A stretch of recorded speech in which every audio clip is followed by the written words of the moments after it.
வணக்கம் நண்பர்களே, நான் சிவகாளீஸ்வரன் பேசுறேன். உங்களை ஆன்லைன் எஸ்ட்ரோ டிவி மூலியமா சந்திக்கிறதுல ரொம்ப மகிழ்ச்சி. நம்ம இந்த வீடியோல ஜாமக்கோல் பிரசன்னத்தை பத்தி ஒரு அறிமுக வகுப்பா நம்ம பார்க்கலாம். சரிங்களா? அதுக்கு முன்னாடி என்னுடைய குருநாதருக்கு வணக்கத்தை வச்சுட்டு நான் இந்த வீடியோ தொடங்குறேன். குருவே சரணம், குருவே துணை, குருவே சரணம், குருவே துணை, குருவே சரணம், குருவே துணை. இந்த அதாவது ஜோதிடத்துல பாத்தீங்கன்னா மொத்தம் 6 வகையான அங்கங்கள் சொல்லப்பட்டிருக்கு. சரிங்களா?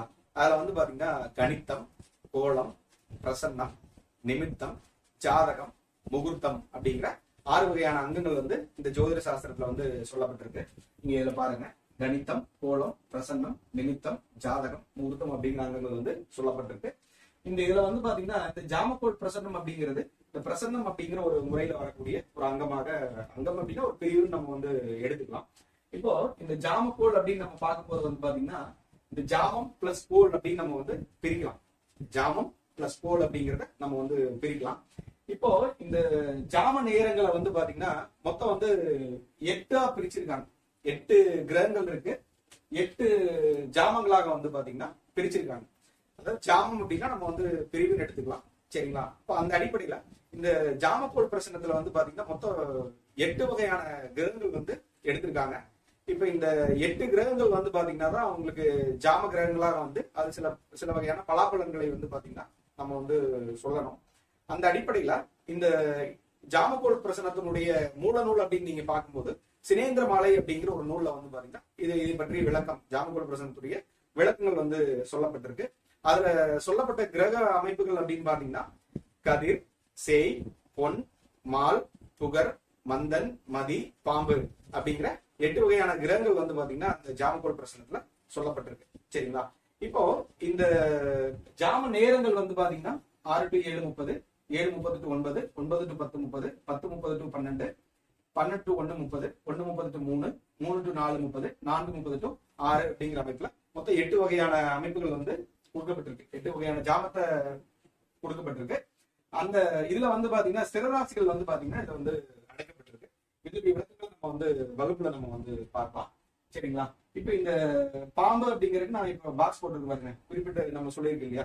இப்போ இப்ப ஞாயிற்றுக்கிழமை அப்படின்னு வச்சுக்கோங்களேன், அது பாத்தீங்கன்னா சூரியனை குறிக்கும். செவ்வாய்க்கிழமை அப்படின்னா செவ்வாய் குறிக்குது. சரி அப்படின்னா செவ்வாய்க்கிழமை குறிக்குது. அப்போ இந்த ஒவ்வொரு கிழமை இருக்கு இல்லையா, மொத்தம் 7 கிழமைகள் இருக்கு. இந்த 7 கிழமைகள்ல பாத்தீங்கன்னா முதல் ஜாமத்துல ஆரம்பிச்சு, இப்போ உதாரணமா பாத்தீங்கன்னா இப்ப சூரியன் அப்படின்னு வச்சுக்கோங்களேன், ஞாயிற்றுக்கிழமை எடுத்துக்கோங்க. அது பாத்தீங்கன்னா முதல் ஜாமத்துல இங்கதான் இருக்கும். அடுத்த ஜாமத்துல பாத்தீங்கன்னா இங்க இருக்கும். 3ஆம் ஜாமத்துல இங்க இருக்கும். 4ஆம் ஜாமத்துல இங்க இருக்கும். 5ஆம் ஜாமத்துல இங்க இருக்கும். 6ஆம் ஜாமத்துல இங்க இருக்கும். 7ஆம் ஜாமத்துல இங்க இருக்கும். 8ஆம் ஜாமத்துல இங்க இருக்கும். இப்படிதான் பாத்தீங்கன்னா தன்னுடைய இடத்தை பாத்தீங்கன்னா அது மாற்றிக்கொள்ளும். சரிங்களா? இப்ப இதுல பாத்தீங்கன்னா மொத்தம் 2 வகையான காலங்கள் இருக்கு. 2 வகையான காலங்கள் அப்படின்னா உங்களுக்கு பாத்தீங்கன்னா பகல் இருக்கு, இரவு இருக்கு. அப்ப இந்த 2 பிரிவுகள்ல பாத்தீங்கன்னா காலையில 6 to 7:30 இருந்தாலும், சாயந்தரம் பாத்தீங்கன்னா 6 to 7:30 இருந்தாலும், ஞாயிற்றுக்கிழமை அப்படிங்கும் போது சூரியன் இங்கதான் உதயமாகும் அப்படிங்கறத நம்ம எடுத்துக்கலாம். இதுல பாத்தீங்கன்னா நம்ம நார்மலா பாரம்பரிய முறை அப்படின்னு நம்ம பார்க்கும்போது அதுல நம்ம எப்படி பயன்படுத்துவோம், லக்னம் அப்படிங்கறத எப்படி பயன்படுத்துவோம். ஒரு நாளைக்கு 24 மணி நேரம் இருக்கு. அதுல பாத்தீங்கன்னா ஒவ்வொரு 2 மணி நேரத்துக்கு பாத்தீங்கன்னா லக்னம் மாறுற மாதிரி நம்ம கால்குலேட் பண்ணுவோம். இதுல பாத்தீங்கன்னா 2 வகையான சுழற்சிகள் இருக்கிறதுனால இதுல பாத்தீங்கன்னா பகலுக்கு 12 வகையான லக்னம், இரவுக்கு பாத்தீங்கன்னா 12 வகையான லக்னம் அப்படிங்கறது அமைப்புலதான் பாத்தீங்கன்னா இதுல உதயம் அப்படிங்கறது நம்ம கணிப்போம். சரிங்களா? இந்த ஆருடம் பாத்தீங்கன்னா 5 நிமிடங்களுக்கு ஒரு மாறக்கூடிய ஒரு அமைப்புல நம்ம இதை நம்ம பயன்படுத்துவோம். சரிங்களா? அதை நம்ம பார்க்கலாம், இந்த வகுப்புல நம்ம பார்ப்போம். இதுக்கப்புறமா எந்த ஜோதிட முறையா இருந்தா கூட அதுக்கு பாத்தீங்கன்னா ஒரு ஸ்ட்ராங்கான ஒரு கட்டமைப்பு நம்ம கட்டமைக்கணும், ஒரு வடிவமைக்கணும் அப்படின்னா அதுக்கு பாத்தீங்கன்னா ராசிக்காரகத்துவம் கண்டிப்பா ஒரு முக்கியமானவை, கிரக காரகத்துவம் கண்டிப்பா முக்கியமானவை, பாவ காரகத்துவம் கண்டிப்பா முக்கியமானவை. சரிங்களா? இப்போ ஜோதிடத்துடைய முக்கியமான ஒரு பேஸ்மெண்ட் அப்படின்னா ராசி, கிரகம், பாவம் அப்படிங்கிறத நம்ம தெரிஞ்சுக்கலாம். இதுல இந்த ராசியுடைய தன்மைகள் என்ன, அதோடைய தனித்தன்மைகள் என்ன, ஒரு இப்போ உதயமாவோ ஆரிடமாவோ அது வரும்போது பாத்தீங்கன்னா அது என்ன மாதிரியான செயல்பாடுகள் அது கொடுக்கும். இப்ப உதயம் அப்படின்னு வரும்போது பாத்தீங்கன்னா அது என்னென்ன வகையான செயல்பாடுகளை கொடுக்கும் அப்படிங்கிறத நம்ம வகுப்புல பார்ப்போம். இதுல ராசிகாரகத்துவம், கிரககாரகத்துவம், பாவகாரகத்துவம் இதை நம்ம பார்ப்போம். சரிங்களா? இப்ப நம்ம உதயம் அப்படின்னா இப்ப நம்ம பகல்ல பாத்தீங்கன்னா 12 லக்னம் உதயமாகும்னு சொன்னோம் இல்லையா, அந்த சூரியனை மையப்படுத்தி வர்றது பாத்தீங்கன்னா உதயம் அப்படின்னு வருது. சரிங்களா? அதனால ஆருடம் அப்படின்னா சந்திரனை மையப்படுத்தி வர்றது. அது அந்த ஆருடம் அப்படிங்கிறது ஒவ்வொரு 5 மினிட்ஸ்க்கு ஒரு தன்மையில வந்து பாத்தீங்கன்னா மாறக்கூடியது. சரிங்களா? இப்ப இந்த கவிப்புன்னு ஒண்ணு இருக்கு. இதுதான் ரொம்ப இம்பார்ட்டன்டான ஒரு விஷயம். சரிங்களா? கவிப்பு அப்படிங்கிறது மறைக்க வைக்கப்பட்டது, ஒரு மறைத்து வைக்கப்பட்டதுன்னு நம்ம எடுத்துக்கலாம், ஒரு இழப்புன்னு நம்ம எடுத்துக்கலாம். சரிங்களா? ஒரு மூடி வைக்கப்பட்டது, மறைத்து வைக்கப்பட்டது அப்படின்னு சொல்லி நம்ம எடுத்துக்கலாம். இப்ப இது மூல நூல்கள்ல பார்க்கும்போது இந்த கவிப்பு அப்படிங்கிறது குடை பிடிச்ச மாதிரி ஒரு தன்மையில வந்து கொடுத்துருப்பாங்க. இப்ப நம்ம குடை பிடிக்கும் போது நம்மள வந்து கவர் பண்ணது இல்லையா, அந்த மாதிரி ஒரு அமைப்புல இந்த கவிப்பு அப்படிங்கறது வந்து குறிப்பிட்டிருக்காங்க. சரிங்களா? இப்போ இந்த கவிப்பு அப்படிங்கறத வந்து பாத்தீங்கன்னா 2-3 முறையில வந்து நம்ம கவிப்பு வந்து கணிக்கலாம். இப்ப நம்ம எப்பவுமே ஒரு விஷயத்தை வந்து நீங்க லாஜிக்கா மைண்ட்ல வச்சிட்டீங்க அப்படின்னா அது வந்து அழியாத ஒரு அமைப்புலதான் நம்ம வந்து இருக்கும். சரிங்களா? இப்ப இதுல ஒரு விதி நான் சொல்றேன் பாருங்க. அதுல இந்த ஆரிடம் முதல் உதயம் வரை எண்ணி கண்ட தொகையை சூரிய வீதி முதல் எண்ணி வருவதுதான் வந்து பாத்தீங்கன்னா கவிப்பு அப்படிங்கிறத நம்ம வந்து தெரிஞ்சுக்கலாம். சரிங்களா? இப்போ இதுல பாருங்க, இப்ப எல்லாருக்குமே வந்து பாத்தீங்கன்னா ஆ இ தெரியுமா? தெரியுமா தெரியாது? அப்போ இப்போ வந்து ஆ வருது, இந்த இடத்துல வந்து ஆ வருதுன்னு வச்சுக்கோங்க, இ அப்படின்னு வந்துருச்சு. இப்போ ஊ வருது இல்லையா, அப்படி வச்சுக்கோங்க. நம்மளுக்கு தேவை ஆரிடம் முதல் உதயம் வரை. இப்ப ஆ வந்து முதல்ல வருது, ஊ அப்படிங்கிறது 2வது வருது அப்படிங்கிறது எல்லாத்துக்குமே நம்ம வந்து தெரியும். அதனால இந்த ஆரிடம் முதல் உதயம் வரை எண்ணி கண்ட தொகையை சூரிய வீதி, இந்த சூரிய வீதின்னு ஒண்ணு அமைப்பு இருக்கு, அதை நம்ம வந்து வகுப்புல பார்ப்போம். இதுதான் வந்து அந்த சூரிய வீதியுடைய அமைப்பு. சூரியனுக்கு வந்து பாத்தீங்கன்னா 3 வகையான நிலைகள் உண்டு. சரிங்களா? அதுல வந்து இந்த மேச வீதி அப்படின்னா, அதாவது சூரியன் வந்து வைகாசி, ஆனி, ஆடி, ஆவணி அப்படிங்கிற அமைப்புல இருக்கும்போது வந்து பாத்தீங்கன்னா கோச்சார சூரியன் வைகாசி, ஆனி, ஆடி, ஆவணி அப்படிங்கிற நிலையில் இருக்கும்போது வந்து பாத்தீங்கன்னா அது வந்து மேச வீதியாகும். அதுக்கப்புறமா புரட்டாசி, ஐப்பசி, பங்குனி, சித்திரை அப்படிங்கிற டைம்ல இருக்கும்போது வந்து பாத்தீங்கன்னா அது வந்து ரிஷப வீதியாகும். கார்த்திகை, மார்கழி, தை, மாசி அப்படிங்கிற நிலையில் இருக்கும்போது வந்து பாத்தீங்கன்னா அது வந்து மிதுன வீதியாகவும் நம்ம வந்து எடுத்துக்கணும். சரிங்களா? இப்போ இந்த அடிப்படையில தான் இந்த 3 விதிகளை பயன்படுத்தி எப்படி வந்து கருப்பு வந்து நம்ம கண்டுபிடிக்கணும். கருப்பு வந்து பாத்தீங்கன்னா ரொம்ப ஒரு முக்கியமான ஒரு அம்சம் நம்ம வந்து ஏற்கனவே சொல்லிட்டோம். கருப்பு வந்து பாத்தீங்கன்னா எப்படி வந்து ராகு போல செயல்படுதோ அதே மாதிரி வந்து பாத்தீங்கன்னா கருப்பு வந்து பாத்தீங்கன்னா பின்னோக்கி தான் வந்து செயல்பட்டு வந்துருக்கு. சரிங்களா? இப்ப இந்த உதயம் அப்படின்னு இருக்கு இல்லையா, உதயம் இருக்கு, ஆரிடம் இருக்கு இல்லையா, உதய ஆரிடம் வந்து பாத்தீங்கன்னா எப்பவுமே வந்து பாத்தீங்கன்னா சூரியனுடைய திசை மாதிரியே வந்து பாத்தீங்கன்னா கடிகார சுற்றுலா சுழற்றக்கூடியது. இந்த கவிப்பும் உங்களுக்கு ஜாமகிரகங்களும் வந்து பாத்தீங்கன்னா ராகு கேதுக்களை போல எதிர் திசையில சொல்லக்கூடிய ஒரு அம்சமாக இந்த ஜாமகோள் பிரச்சனத்துல வந்து நம்ம வந்து எடுத்துக்கலாம். சரிங்களா? இதுக்கப்புறமா இந்த ஜாம நேரங்கள் இருக்கு இல்லையா, இந்த ஜாம நேரங்கள் தான் வந்து பாத்தீங்கன்னா நம்ம ஏற்கனவே நம்ம சொல்லியிருந்தோம். அதுக்கப்புறமா ஜாம கிரகங்களுடைய வரிசை.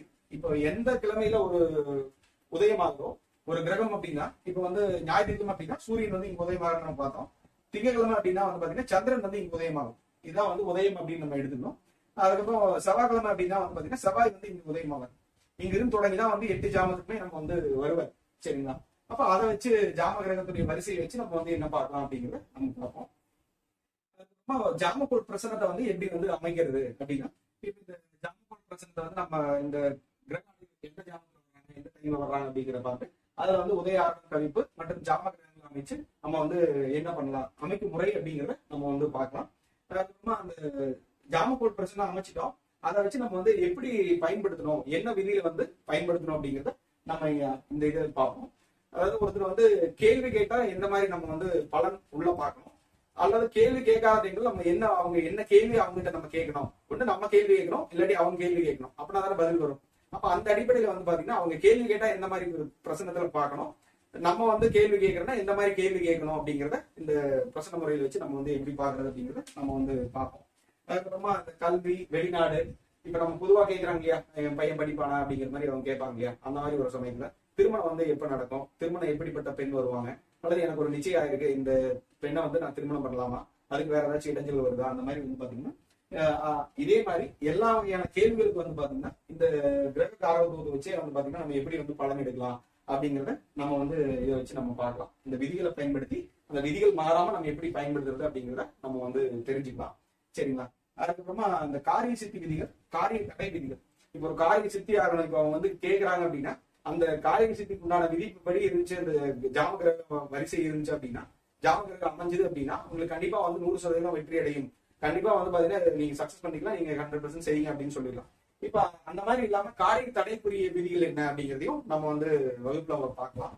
அதுக்கப்புறமா பிறந்த நேரப்படி பொடிப்படை என்ன, ஒரு ஜாமக்கோள் நேரத்துல வந்து நம்ம அந்த பிறந்த நேரத்துக்கு ஒரு ஜாமக்கோள் கிரக வரிசை அமைச்சு அதை வந்து அந்த பிரசனத்துல பார்த்தோம்னா அதுல வந்து பாத்தீங்கன்னா என்ன வகையான கொடுப்பினை இருக்கு அப்படிங்கிறத நம்ம வந்து தெரிஞ்சுக்கலாம்.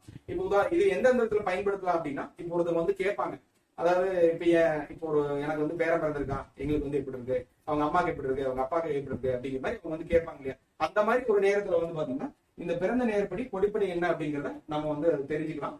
அது நம்ம அதை தெரிஞ்சிடும் அப்படின்னா அதுக்கு வந்து பாத்தீங்கன்னா சில பரிகாரங்கள் வந்து சில பரிகார வழிமுறைகள் இருக்கு. அதை நம்ம வந்து நம்ம கண்டுபிடிச்சிட்டோம், என்ன வந்து நோய் அப்படின்னு நம்ம கண்டுபிடிச்சிட்டோம். அந்த நோய்க்கு உண்டான தீர்வு அதுல வந்து பாத்தீங்கன்னா பரிகாரம் அப்படிங்கிற ஒரு சில முறையில நம்ம வந்து பயன்படுத்திக்கலாம். சரிங்களா. இப்ப இந்த கால நிர்ணயத்துக்குரிய சிறப்பான விதிகள் இருக்கு. கால நிர்ணயம் வந்து எப்படி பண்ணணும், அதை வந்து பாத்தீங்கன்னா இப்ப அந்த கோச்சார கிரகங்கள் வரும்போது அதை வந்து கால நிர்ணய விதிகள் எப்படி நம்ம பயன்படுத்துவோம் அப்படிங்கிறத நம்ம இதுல பார்ப்போம். அதுக்கப்புறமா மாந்தி அப்படின்னு நம்ம பாக்குறோம் இல்லையா, இந்த மாந்தி கணிதம் வந்து எப்படி கணிக்கணும், அது எளிமையான முறையில வந்து எப்படி கணிக்கலாம் அப்படிங்கிறதையும், அதுக்கப்புறமா அந்த மாந்தியை வந்து எப்ப நம்ம பயன்படுத்தணும், எங்க பயன்படுத்தணும் அப்படிங்கிற ஒரு தன்மையை வந்து பாத்தீங்கன்னா இந்த மாந்தி கணிதத்துல நம்ம உபயோகத்திலையும் நம்ம வந்து பார்ப்போம். அதுக்கப்புறமா அந்த பங்குச்சந்தை பயன்படுத்தும் முறைகள், இப்ப நம்ம ஷேர் மார்க்கெட் சொல்றோம் இல்லையா, இந்த ஷேர் மார்க்கெட் பயன்படுத்தக்கூடிய ஒரு பொன்னான விதிகள் அப்படின்னு நீங்க வந்து வச்சுக்கலாம். அதை வந்து பாத்தீங்கன்னா எப்படி நம்ம வந்து பயன்படுத்தணும் அப்படிங்கிறதையும் நம்ம வந்து இதுல தெரிஞ்சுக்கலாம். அதுக்கப்புறமா அந்த பரிகார முறைகள் அப்படின்னு இருக்கு. இப்ப இதுல வந்து பாத்தீங்கன்னா இப்போ ஒரு சில தடை பண்ணுது, அப்ப நம்ம அதை வந்து இப்போ ஒரு வேலையே கிடைக்காம இருக்காருன்னு வச்சுக்கோங்க, அப்ப அதுக்கு வந்து பாத்தீங்கன்னா எந்த கிரகம் வந்து தடையா இருக்கு, அல்லது வந்து இப்ப அவங்க எந்த மாதிரி இருக்காங்க, அதுக்கு வந்து பாத்தீங்கன்னா என்ன வகையான நம்ம பரிகார முறைகள் அப்படின்னு இருக்கு அப்படிங்கிறதையும் அதை நம்ம வந்து தெரிஞ்சுக்கலாம். அதுக்கப்புறமா அந்த பிரசன்ன அனுபவங்கள், இப்ப எனக்கு ஏற்பட்ட பிரசன்ன அனுபவங்களை வந்து பாத்தீங்கன்னாலும் உங்ககிட்ட நான் வந்து பகிர்ந்துக்கலாம். சரிங்களா. எந்த ஒரு விஷயத்தையுமே நீங்க வந்து ஒரு லாஜிக்கலா நீங்க மைண்ட்ல வச்சிட்டீங்க அப்படின்னா உங்களுக்கு ரொம்ப புரியும்படி இருக்கும். சரிங்களா. அந்த எல்லாத்துக்குமே வந்து ஒரு லாஜிக்கோட அமைப்புல தான் வந்து பாத்தீங்கன்னா இந்த வகுப்பவே நான் வந்து வடிவமைச்சிருக்கேன். சரிங்களா. என்னுடைய குருநாதர்கள் எப்படி கத்துக் கொடுத்தாங்களோ அதே அடிப்படையில் தான் நான் வந்து உங்களுக்கு நான் கத்துக் கொடுக்க போறேன். உங்களுக்கு எந்த இடத்துல சந்தேகம் இருந்தா கூட நீங்க வந்து அதை கேட்டு நீங்க தெரிஞ்சுக்கலாம். சரிங்களா. இதுல இந்த பிரசன்ன முறை அப்படின்னு பாத்தீங்கன்னா இந்த மூல நூல்கள் எல்லாம் பாத்தீங்கன்னு வச்சுக்கோங்களேன், இப்போ வந்து சுப உதயம் சுப அரணம் அப்படிங்கிற மாதிரி வந்து சொல்லுவாங்க. அதை வந்து என்ன காரணத்தை எப்படி வந்திருக்கு அப்படின்னா எப்படி எடுத்திருக்காங்க அப்படின்னா, இப்போ உதயம் அப்படின்னு வச்சுக்கோங்களேன், உதயம் அப்படின்னா லக்னத்தை போல் செயல்படும் சொல்ற இல்லையா, அப்போ அந்த லக்னம் அப்படிங்கிறது சூரியனை மையப்படுத்தி வர்றதா வந்து பாத்தீங்கன்னா லக்னமா இருக்கு. சரிங்களா. அப்போ ஒரு குழந்தை பிறக்கும் போது வந்து பாத்தீங்கன்னா அடிவானத்தில் வந்து எந்த ராசி வந்து உதயமாகுதோ, எந்த ராசியை வந்து பாத்தீங்கன்னா சூரிய ஒளி படுதோ அதுதான் வந்து பாத்தீங்கன்னா லக்னமாக ஜோதிட சாஸ்திரத்துல வந்து சொல்லப்பட்டிருக்கு. அந்த அடிப்படையில இந்த உதயம் அப்படிங்கிறது லக்னம் முறைப்படி இருக்கிறதுனால வந்து பாத்தீங்கன்னா இந்த உதயத்தை வந்து சூரியனாகும், ஆரணம் அப்படிங்கிறது வந்து பாத்தீங்கன்னா சந்திரனை மையப்படுத்தி இருக்கு அப்படிங்கிறத நம்ம வந்து தெரிஞ்சுக்கலாம். இப்போ இந்த ஜோதிட சாஸ்திரத்துல வந்து பாத்தீங்கன்னா சூரிய வீதி சந்திர வீதி அப்படின்னு சொல்லியிருப்பாங்க.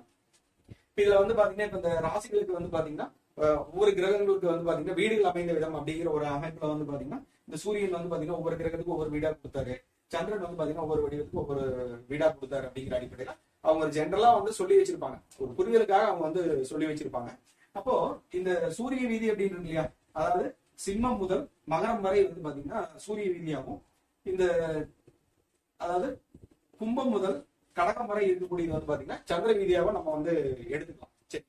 அப்போ இந்த உதயம் வந்து இருக்கு இல்லையா, இப்ப உதயம் அப்படிங்கிறது வந்து பாத்தீங்கன்னா இப்ப உதயம் இப்ப நீங்க வரும்போது ஒருத்தர் வரும்போது இந்த அதாவது இந்த இடத்துல உதயமானாலும் இந்த ராசி உதயமானாலும் இந்த ராசி உதயமானாலும் இந்த ராசி உதயமானாலும் அதாவது சிம்மத்திலிருந்து மகரம் வரைக்கும் உதயமாகக்கூடிய உதய ராசியா இருந்துச்சு, அதாவது அவங்க வரும்போது உதய லக்னம் வந்து இருந்துச்சு அப்படின்னா அவங்களுக்கு வந்து பாத்தீங்கன்னா சுப உதயமாகும். அதுக்கப்புறமா அவங்க வரும்போது வந்து பாத்தீங்கன்னா ஆருடம் வந்து பாத்தீங்கன்னா கும்பத்திலிருந்து கடக வரைக்கும் இருக்கக்கூடிய ஆருடம் வந்து பாத்தீங்கன்னா சுப ஆருடமாக வந்து சொல்லப்பட்டிருக்கு. இப்ப இதே வந்து மாத்தி இருக்குன்னு வச்சுக்கோங்க, இப்ப இந்த இடத்துல உதயம் இருந்துச்சு அப்படின்னா அது வந்து பாத்தீங்கன்னா அசுப உதயம் அப்படின்னு சொல்றாங்க. அப்ப அசுப உதயம் அப்படின்னா அவங்களுக்கு வந்து பாத்தீங்கன்னா கிடைக்கக்கூடிய பலாபலங்கள் வந்து அந்த அளவு வந்து சரியா இருக்காது அப்படிங்கிறத நம்ம வந்து இதன் மூலியமா தெரிஞ்சுக்கலாம். இதை வந்து நம்ம எப்ப பயன்படுத்தணும் அப்படிங்கிறதையும் நம்ம வந்து பார்க்கலாம். அப்ப இந்த மாதிரி சில சுவாரஸ்யமான பிரசன்ன அனுபவங்கள் மற்றும் இந்த மாதிரி ஒரு சில விஷயங்களை நம்ம வந்து வகுப்புல நம்ம வந்து பார்க்கலாம். வகுப்பு வந்து பாத்தீங்கன்னா வர 15ஆம் தேதி அதாவது வரும் செவ்வாய்க்கிழமை வந்து பாத்தீங்கன்னா 6 மணில இருந்து 8 மணி வரைக்கும் வந்து நடக்குது. இது வந்து ஜூம் மீட்டிங் வழியாக நடக்குது. ஜூம் ஆப் மூலியமா நீங்க வந்து இணைஞ்சிக்கலாம். இதுல ஏதாச்சும் வகுப்புல ஏதாவது சந்தேகம் இருந்துச்சு அப்படின்னா கூட அதுக்கு தனி குரூப் ஒன்று ஆரம்பிச்சு அதுக்கு தகுந்த மாதிரி வந்து பாத்தீங்கன்னா அதுல உங்களுக்கு சந்தேகம் உண்டான நிவர்த்திகள் எல்லாமே அதில் நாங்க வந்து சரி பண்ணி கொடுப்போம். அதுக்கப்புறமா இந்த வகுப்புல வர்றவங்க எல்லாத்துக்குமே வந்து பாத்தீங்கன்னா பலன் சொல்வதற்கு உண்டான சில சூட்சுமான முறையில ஒவ்வொருத்தருக்கும் தனித்தனி கவனம் எடுத்து இப்ப ஒருத்தவங்க வர்றாங்க அப்படின்னா அவங்க பலன் சொல்லாம வெளியே போக முடியாது. அந்த அளவுக்கு வந்து பாத்தீங்கன்னா ஒரு சிஸ்டமேட்டிக்கா நாங்க வந்து பண்ணலான்ட்டு இருக்கோம். சரிங்களா?